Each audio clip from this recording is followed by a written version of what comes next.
Skandal tambang ilegal, kematian surat izin, hukum bisu, dan ancaman pidana yang mematikan.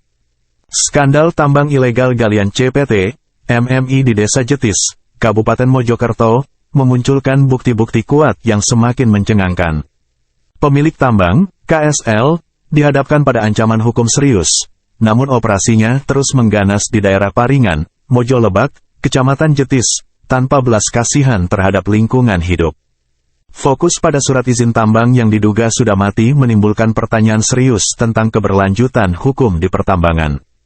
Inisial, NKS, menyatakan bahwa izin tambang diperbolehkan beroperasi sambil mengurus surat izin yang mati, menunjukkan ketidakpedulian yang memprihatinkan terhadap lingkungan. Aliansi Masyarakat Pemerhati Lingkungan Hidup Indonesia dan B3, Amfibi, menyoroti dampak pidana dari aktivitas ilegal ini, menggambarkan bahwa pidana tambang ilegal bukan hanya isu lingkungan, tetapi juga pelanggaran hukum yang memerlukan tindakan tegas. Ditreskrim Polda Jatim dan Ditreskrim Mabes Polri diminta merespons laporan ini dengan langkah-langkah hukum yang menyeluruh. Publik menantikan keputusan tegas dan penegakan hukum terhadap pelaku tambang ilegal di Desa Jetis, Kabupaten Mojokerto, Jawa Timur. Investigasi terus diperbarui untuk memberikan informasi terkini tentang penegakan hukum dan keberlanjutan ekosistem setempat yang terancam oleh aktivitas tambang ilegal ini. Pihak APH diharapkan segera mengambil tindakan efektif untuk menjaga keberlanjutan lingkungan dan memberikan sanksi yang sesuai kepada pelaku. Ancaman pidana yang menggertak, pasal-pasal terkait pertambangan ilegal.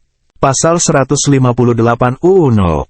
4 Tahun 2009 tentang pertambangan mineral dan batu bara menjadi landasan hukum yang menegaskan kewajiban penegakan hukum terhadap praktik ilegal ini.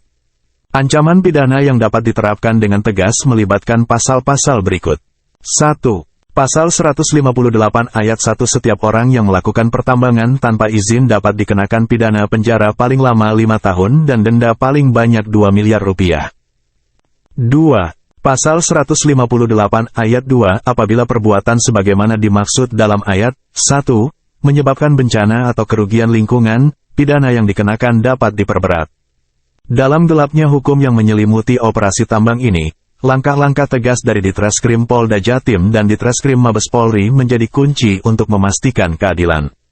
Klarifikasi seputar status surat izin tambang yang diduga sudah mati harus diungkapkan secara jelas dan trans. Mudah, jelas.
Ini kalian si MMI